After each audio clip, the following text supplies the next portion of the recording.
বন্ধুরা, আমি আলু কচু দিয়ে রুই মাছের কালিয়া বানাচ্ছি। এই জন্য আমি 5 পিস রুই মাছ ভালো করে ধুয়ে নিয়ে নুন হলুদ মাখিয়ে নিয়েছি। আর এখানে আমি দুটো আলু আর কয়েকটা কচু লম্বা লম্বা করে কেটে নিয়েছি।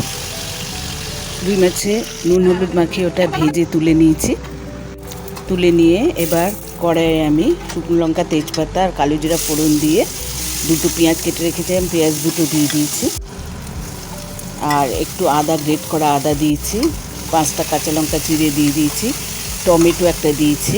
দিয়ে আমি ভালো করে পেঁয়াজ, টমেটো, আদা সব ভালো করে মিশিয়ে নাড়ছি। একটুখানি সামান্য জল দিয়েছি যাতে মশলাটা পুড়ে না যায়। এরপরে আমি লম্বা করে কাটা আলু আর কচু ওর মধ্যে দিয়ে দিলাম। বন্ধুরা, আপনারা অবশ্যই এভাবে করে আমাকে কমেন্টে লিখে জানাবেন কীরকম হলো। এটা আমি 5 মিনিটের মতো মিডিয়াম ফ্লেমে ঢেকে রেখেছিলাম। এরপরে ঢাকনা খুলে এর মধ্যে মটরশুঁটি দিয়ে দিয়েছি। দিয়ে আমি আবার সব ভালো করে লাল লাল করে ভাজছি।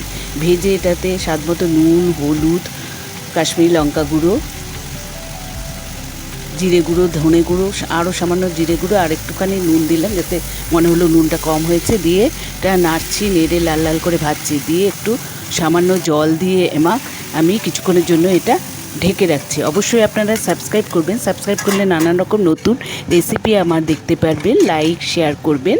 এবারে ঢাকনা খুলে আমি সব ভালো করে মিশিয়ে দিচ্ছি। দেখুন কত সুন্দর রঙটা হয়েছে, খুব টেস্টি হয় খেতে। এভাবে অবশ্যই আপনারা ঘরে তৈরি করে খেয়ে আমাকে জানাবেন কীরকম লাগলো। এবারে পরিমাণ মতো জল দিয়ে দিলাম। জল দিয়ে আমি এটা 15 মিনিটের মতো মিডিয়াম ফ্লেমে ঢেকে দিচ্ছি যাতে কচুগুলো ভালোভাবে সেদ্ধ। আলু তো সেদ্ধ হয়ে গেছে, কিন্তু কচু সেদ্ধ হতে একটু টাইম লাগে।